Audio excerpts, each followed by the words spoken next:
Western Australia, November 2nd, 1932.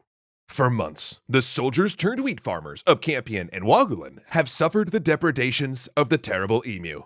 After a vigorous mating season, the gangly, rambunctious birds had migrated west, dashing their massive bodies against wire fences until they fell, then trampling the precious crops under the ecstatic dance of their sharp claws.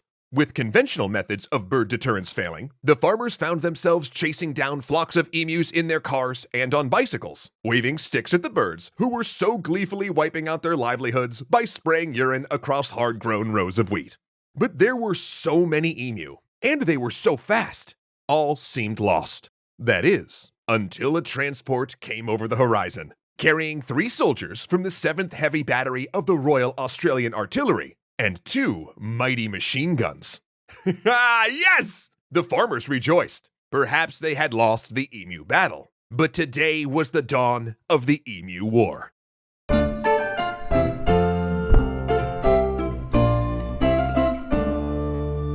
Thanks so much to HelloFresh for continuing to help us bring history to the table. At 45 years old, Major Gwyneth Meredith had seen some action, but not often against birds. Compared to the violence of the Great War, he considered this campaign more like a zoo visit. And it's fairly easy, though not pretty, and, let's be honest, basically a dick move for a machine gun-toting soldier to shoot animals at a zoo. Meredith's plan was to herd the emus together for quick killing, because while his Lewis guns were powerful, they were cumbersome and not easily mobile. So with the farmer's help, he and his 2 soldiers attempted to shepherd a couple dozen emus into range of the guns. But the birds were not so easily corralled. Chased by Meredith, the flock split into smaller groups and fled, running away at 30 miles an hour. This might be harder than he thought. But surely not harder than fighting an enemy battalion or an aircraft, the targets these guns were designed to shoot. These were birds, and the bigger the bird, the easier it should be to hit with a machine gun, right? Well, most folks thought so anyway. In fact, Meredith's superiors, right up to the Minister of Defense, had been so confident in the success of the mission that they'd sent a cameraman to capture propaganda footage of the culling and a request for 100 emu skins to make nice new hats for the boys back home. Thankfully, the following 2 days brought better luck. Meredith's guns downed a couple of targets, though this made no difference to emu morale, and the birds continued their devastation of the fields. Seeing this, Meredith had an epiphany. If he was going to deliver on expectations, he needed to start making bigger moves. So he planned an ambush at an emu watering hole. And this time, 1,000 emus walked into his trap. But when Meredith gave the order to fire, the machine guns jammed. Good thing the camera crew was there. By the time they cleared the jam, engaged the enemy, and held their breath for the dust to settle, the vaunted tools of modern war had killed only 12 emus. More were wounded, sure, but undeterred by the bullets lodged in their surprisingly tough hides, most managed to escape. Meredith couldn't believe how much punishment an emu could take without going down. If we had a military division with the bullet-carrying capacity of these birds, it would face any army in the world, he said. They can face machine gun fire with the invulnerability of tanks. Then the farmers shared their own hard-won wisdom. There's only one way to kill an emu. Shoot him through the back of the head. But Meredith would have to catch them first. Giving up his ambush tactics, he mounted a gun on a truck and chased the emus down. But the birds were still faster, and the ground too bumpy for the gunner to shoot with any accuracy. Also by now, the birds were keeping to smaller groups, almost strategically, almost as though they had a leader. In each pack, the soldiers observed a, quote, big black-plumed bird, which stands fully 6 feet high and keeps watch while his mates carry out their work of destruction and warns them of our approach. And it was at this moment of despair, a moment in which one comes to believe in the existence of an emu commander and intelligence chief, that Meredith and his men were ordered back home immediately. Just as things were getting worse, and the emus were descending in greater force upon Campion, had mighty Australia surrendered. Meanwhile, in Parliament, members had been asking the Prime Minister uncomfortable questions, like was an Emu War really the best way to deal with a pest control problem? Who was paying for it? Oh, and also, wasn't all of this just incredibly silly? Yes. Yes, it was.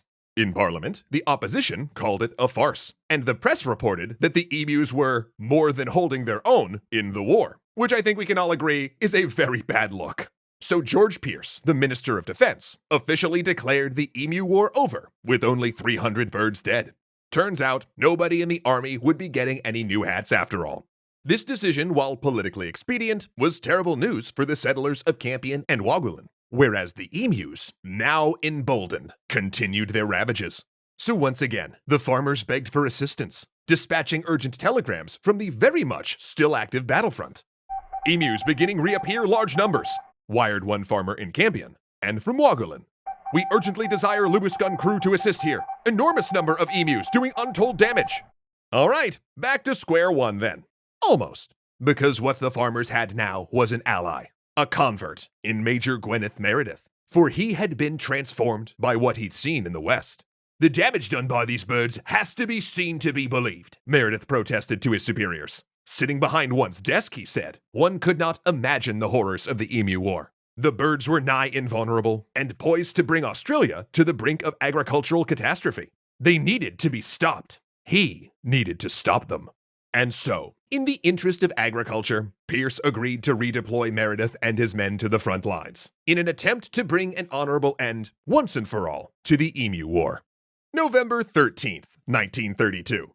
Many men fear emasculation, but few know how it feels to be emasculated by an emu, that is, emusculated. Meredith, by contrast, had been emusculated hard by the big birds in a theater of war. So now his response was to drown the desert in blood. His first day back, Meredith killed 40 emus, and by December, he and his men were putting down 100 a week. As he did, George Pierce was asked in Parliament, was there not a more humane method to cull the troublesome emus? Poison, perhaps? Maybe stronger fences? To which Pierce replied that he thought machine guns were pretty humane. On December 10th, 1932, they declared their mission accomplished. Meredith and his soldiers returned home in triumph, claiming to have killed 986 emus, with a further 2,500 mortally wounded. The Emu War had been won by the humans. Australian humans! I mean, who's to say how any other nation would have done? And yet, once the belligerence and bloodlust had diminished with time, people still did think, that was very silly. And George Pierce's enemies never let him forget it, calling him the minister for the Emu War, even as he specifically never brought it up again.